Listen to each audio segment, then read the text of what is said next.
With the hair swept up and protected, I give her a spray of Mr. Super Clear.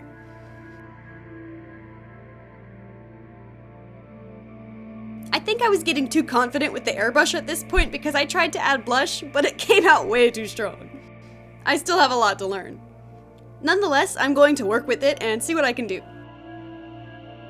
Using Mungyo soft pastels, I add some eyeshadow, then go in with my watercolor pencils to begin forming the lids and shapes of the eyes. I want her to look as close to my concept art as possible, so I'm giving her big, round, fishy eyes.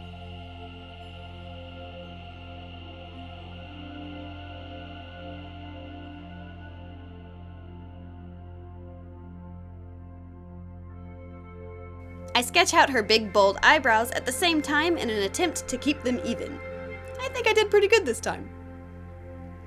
I'm also adding a neat color shift from red to orange at the tips.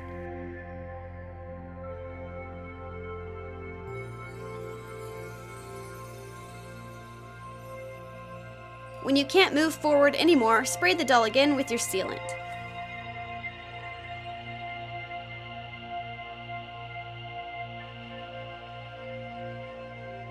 Slowly, I build up darker blues around the eyes. I'm having fun with the subtle color gradations in the face, like the blue to red to pink gradation that happens around the inner corners. I'm hoping it will echo and complement the color gradations in her fins. Not wanting to press too hard on the painted vinyl face in fear that it will rip off the paint, I decided to switch from pencils to acrylics.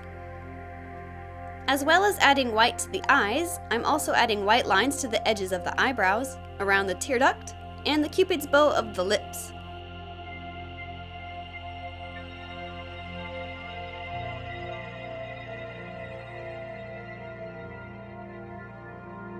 It was around now I realized her left eye drooped down further than her right eye. It wasn't too noticeable, but I knew it would annoy me forever unless I did something about it, so you can see I'm lifting and correcting some lines in that area. To enhance the eyes, I add light blue near the pupil and darken the lids.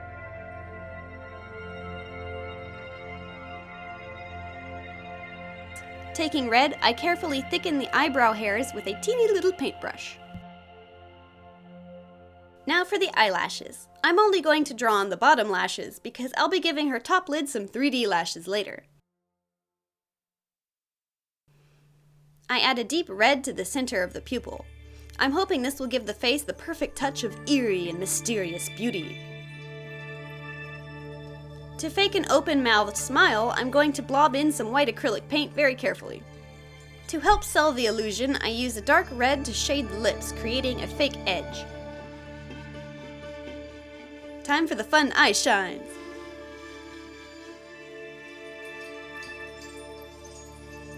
Using gloss varnish, I wet the eyes and lips for a touch of finesse.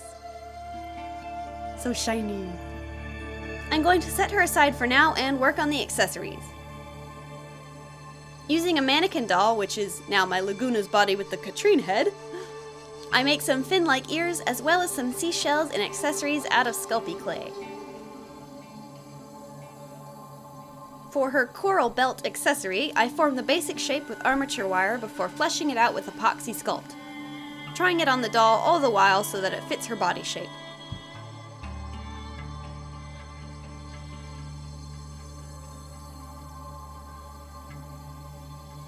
I made 2 more fins for her coral belt and sewed them to the wire before covering it up with more epoxy. With various tools, I made small dots and rough coral textures until I was pleased with the look and then painted it.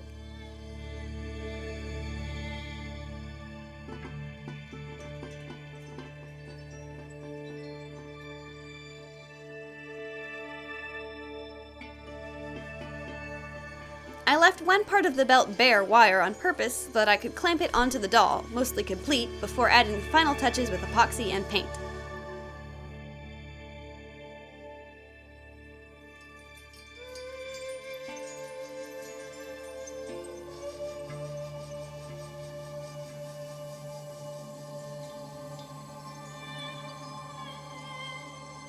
When that was all dry, I stitched the fins down to her sides.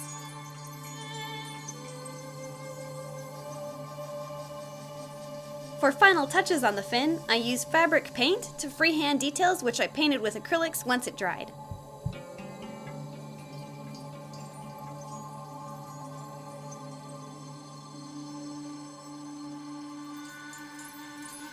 I want her to have little starfish on her cheeks, so using another spare Laguna doll, I form little stars with more epoxy sculpt.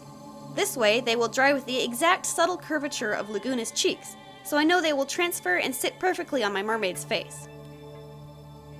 Using more clay and epoxy, I create more fun sea-themed accessories.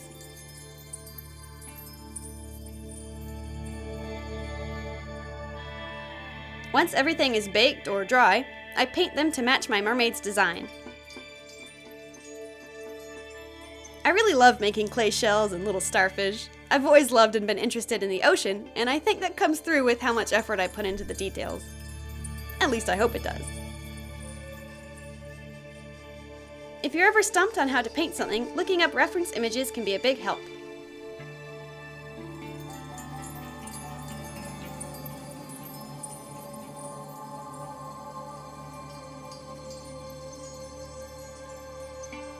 Time to transfer the cheek starfish. I pop them off my scrap Laguna and attach them to the mermaid with Elmer's Glue All, which is the strong stuff.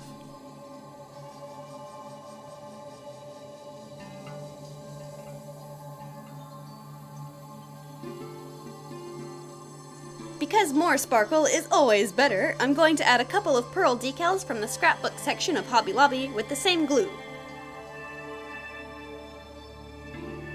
Using puffy fabric paint, I add a couple dots that will become smaller pearls and freckles. I'll paint them once they dry to match the pearls. Referencing my concept sketch again, I add a couple of pink and red dots as well. Time for eyelashes. Now I'm dead set on having blue eyelashes to go with my color theme, but I only have black, so I figured I'd just paint them. The paint merged and clumped the lashes together, which I quite liked. It made them look chunkier and more cartoony. Here's the hard part, attaching them. How on earth are you supposed to attach a minuscule edge of a surface perpendicularly to a plastic face? Well, with strong, quick-drying glue and a lot of patience. I take the eyelash and add a thin dab of glue to half of the eyelash. I start on the outer side. Next, delicately place it on the doll using tweezers if you'd like. Hold it in place until it dries. Carefully add more glue to the inside and outside of the lashes on the corner you just glued down. This makes the bond stronger for the next step. Apply some glue to the other half and gently hold it in place as well. Because we added more glue to the outer corner, it shouldn't pop out of place. Hold it there until it's completely dry. With the initial difficult part done, you can start building bands of glue on the tops and bottoms of the eyelashes, making sure each layer is completely dry before you add another one. This gives the lashes a bigger base, which means it is more securely glued to the face. I built up a good 7 layers or so of glue around the base of the eyelashes to the point where it has become thick and 3D, like an actual eyelid above the eye. So in a way, we used glue to sculpt an eyelid. After giving the eyelashes a jagged trim to match her jagged fins, I come back with more acrylic paint to mask the glue, which has built up to the point of being semi-opaque. Once you've painted on top of the glue, the lashes are seamless with your face up and are very strongly attached.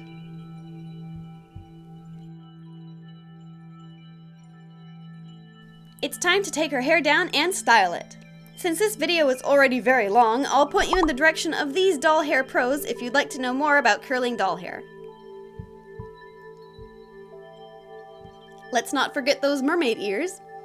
Combing the hair aside, I stab the wires of the ear into the head, then take pairs of pliers and twist them together on the inside.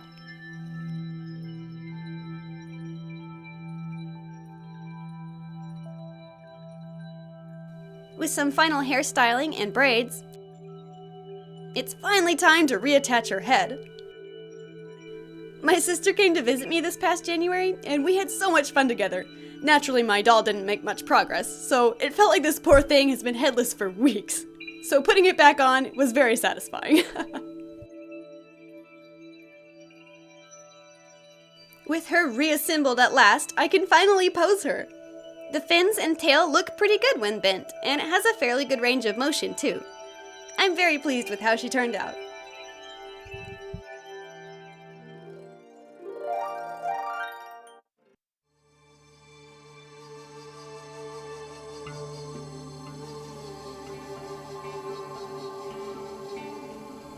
Because this custom was so involved, she took me ages to make.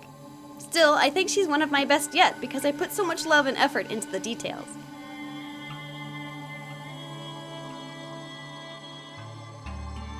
She's so tall though, I'm having to use the 17-inch Monster High stand just to hold her up. I think she might look best suspended from the ceiling or something, but I'll figure that out later.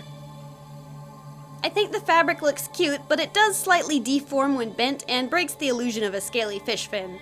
So I'm thinking if I ever do a Mermaid 2.0, I'm going to try sculpting segments of the tail and stringing them together with elastic, ball-jointed doll style.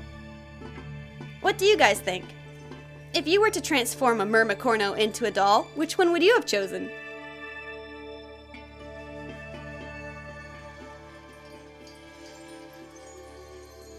Thank you so much for watching and subscribe for more fun doll customs! Stay artsy! Annyeong!